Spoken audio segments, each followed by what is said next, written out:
There's 2 doors, everybody. Okay, let's go in that door. Lauren, over here. Hi. Thank you. America's #1 shit rock superstar, Rory.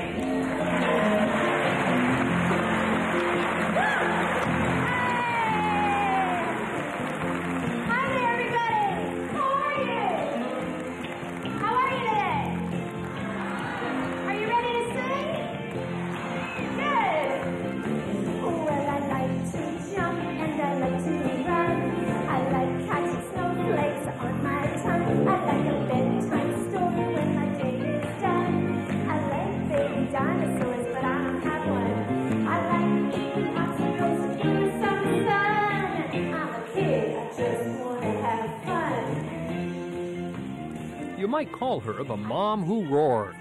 After 7 years of crooning in smoky cocktail lounges and a few more years singing jingles, this 30-something singer-songwriter has hit it big time with the small fry.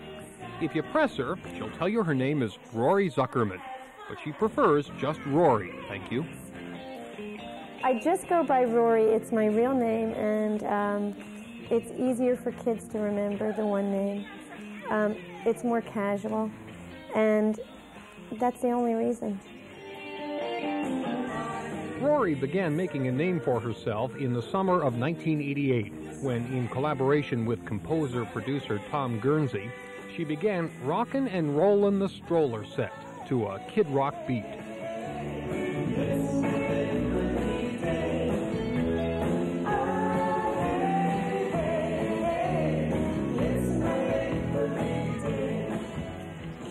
Well, we call it Kid Rock simply because every time somebody would ask, how would you describe it, it was hard to describe. And I think that's probably a good description because it is kids' music, but it blends the flavors of rock, pop, jazz, and middle-of-the-road commercial.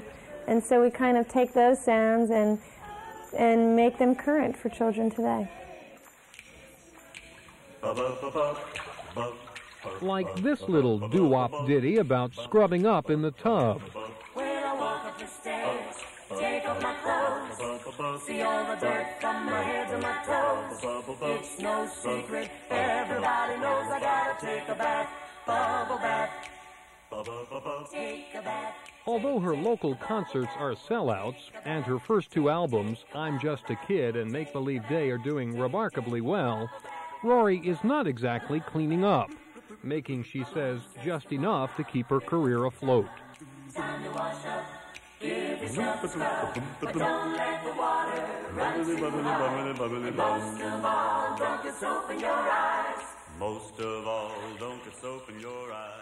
I used to listen to children's music when I was a kid. My mom used to buy what was current. And I just felt like, wait a minute, there seems to be a gap because kids are listening to nursery rhymes and to folk music. And those both have very wonderful places, I think, in a kid's life. But I didn't hear any current music, and I didn't hear any progressive music for kids. So I came up with this idea, and we took off with it. Rory grew up in D.C. and Bethesda. Her mom was a big band singer in the 30s and 40s. And Rory, youngest of 3 girls, was writing piano sonatas at age 5. By 7, she was belting out Let Me Entertain You at her school's talent show. She knew then she wanted to be a singer. Ready? Hike! Throw it, Max! Okay, Dan. Lateral to me. Lateral to me. Rory is making her run for the limelight with the help of a supportive family. She draws inspiration from her 2 boys, Max and Daniel. Her husband, Shelton, is a successful developer who spends all of his spare time helping with her career. And her mom and dad are regular fixtures at her concerts, doing everything from taking tickets to informal public relations. Sorry, this is Leah. Hi, Leah. How old are you? 5. You're 5? Are you in kindergarten? I don't think it has to be simple for children. I think children pick up very easily on a lot more complicated things than we think they do, through repetition and whatever. And I think that you can make music very interesting and please a wider audience than just a very small group of children. And thank you for coming to the show.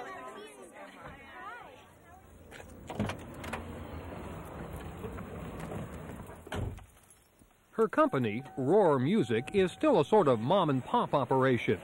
With no big record company backing her up, Rory spends a lot of time aggressively promoting herself. It's a little bit hard for me because I think I'm basically pretty shy when it comes to talking about myself.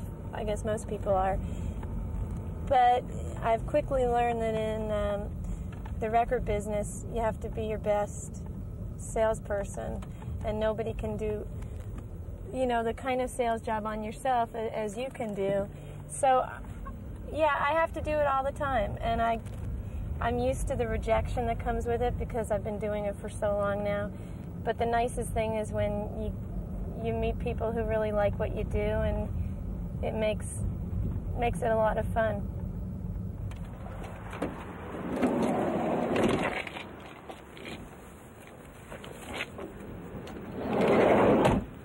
I actually don't mind it because I really like the relationship that I have with the people in the stores, and that's fun for me. But it's hard physically being able to, you know, manage it all.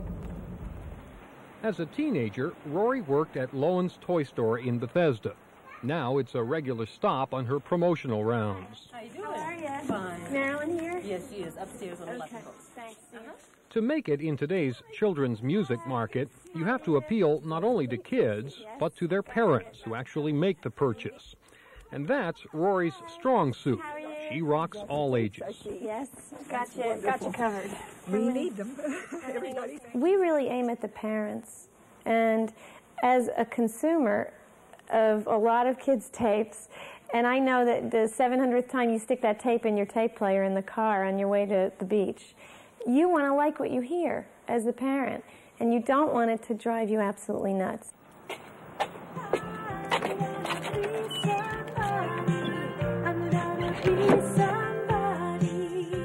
While most of her music is lighthearted fun, there is a message in the lyrics, whether it's eat your veggies or believe in yourself.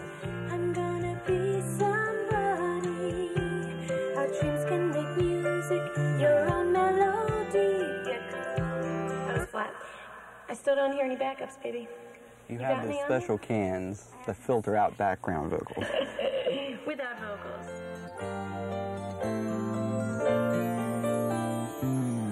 I'm feeling good about me. I look in the mirror.